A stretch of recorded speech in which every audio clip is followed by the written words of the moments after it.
আরে বৌমা, এটা বোঝা কি আছে? আচ্ছা করে আপনারা তো সেটা ভালো জানেন তো। তোমার কথা বুঝতে হবে না। চলো তো ভেতরে চলো। আমাদের মুখটা একদম ফালতু হয়ে গেছে।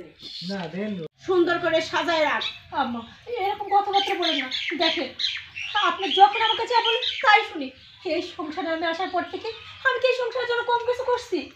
যখন বলছেন তখনই তো আমি আমার বাবার বাড়ি গেছি, টাকা পয়সা জিনিসপত্র সব নিয়ে আসছি। আর তারপরে এই সংসারে নতুন কেউ আসবে আপনি সেটা সাপোর্ট করতেছেন? আচ্ছা কথাবার্তা তোর কথা শুনতে মন চাচ্ছে না, যা তো যা, ভালো মতো রান্না কর আর ঘরটা ঠিক কর, যা এখান থেকে যা। আমার ছেলে এতদিন পরে একটা চব্বর কাজ করছে। তারপরেই তো সবাই যখন সরাসরি দেখলো যে হ্যাঁ আমার সে মিমের গলায়, তখনই তো মিম চোর সাব্যস্ত হলো। আর তারপরেই তো বাকি কাহিনী তোমরা দেখলেই। এইটা না বলে আমার মেয়ে, হ্যাঁ কত বুদ্ধি মাথায়। ঠিক তোমার মতোই। সূচনা সূচনা হ্যাঁ আসি। আচ্ছা তোমরা এখানে কথা বল, আমি একটু আসছি। চল।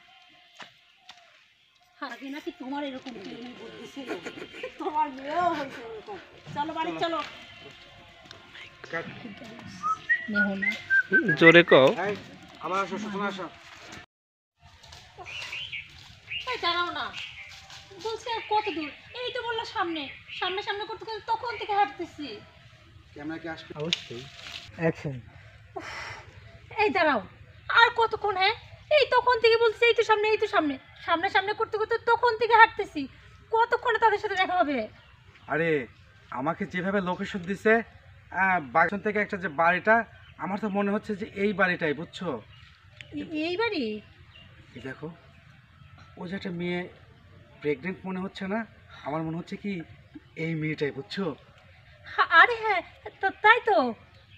হ্যাঁ হ্যাঁ, সোহেলও আসতেছে। হ্যাঁ ওইটাই। ঠিক আছে, চলো চলো চলো। আসো তাড়াতাড়ি।